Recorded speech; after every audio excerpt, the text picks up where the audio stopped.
In this video, I'll be showing you how to paint the Heroquest Gargoyle to look like it's made of stone but wearing metal armor. I chose to prime this one with black rather than white. I didn't glue the wings or head on so that I can adjust the pose and to make it easier to transport.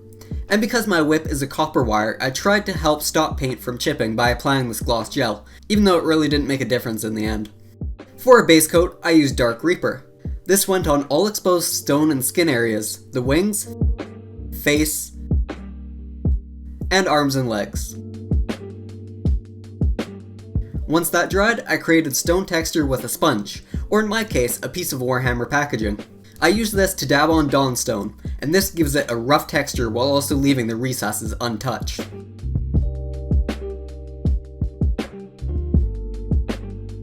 Here's how it looks so far, and I'd recommend to add other greys and browns for some variation and realism.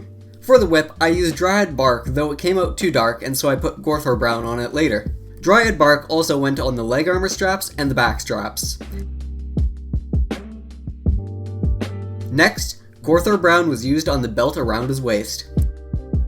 I used Brass Scorpion for the spike on the gargoyle's helmet, and for the massive skull-shaped belt buckle. Then I used Warplock Bronze to give color to the lowest of the shoulder plates. I put Balthazar Gold on the topmost one, and the large collar that decorates his neck. I also used it for the skull-shaped knee pads. Next, I took this burnished copper paint and applied it to the rest of the armor. Feel free to use any metallic, but I really like the look of this copper paint.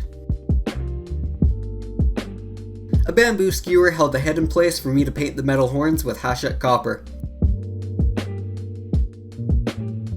I also applied this onto the raised areas of the helmet. I chose this color because I liked how the helmet looked even with the old tester's paint. Next, Lead Belcher was used in the recessed areas of the helmet, the chainmail loincloth that hangs between his legs, the fasteners of the vertical belts, and of course, the jagged sword.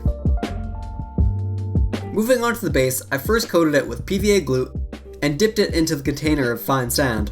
I used a wet brush to move the sand away from the gargoyle's feet. Once dry, I painted the base with Dark Reaper and gave it a dry brush of Dawnstone.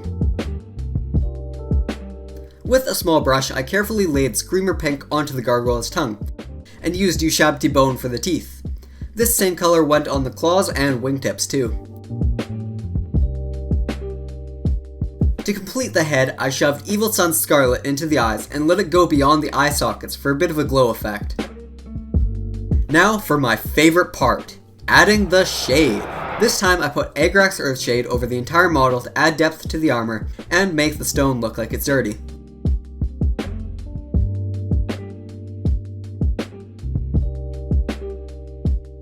To make the sword look bloody, I applied Corn Red onto the pointy parts of the blade.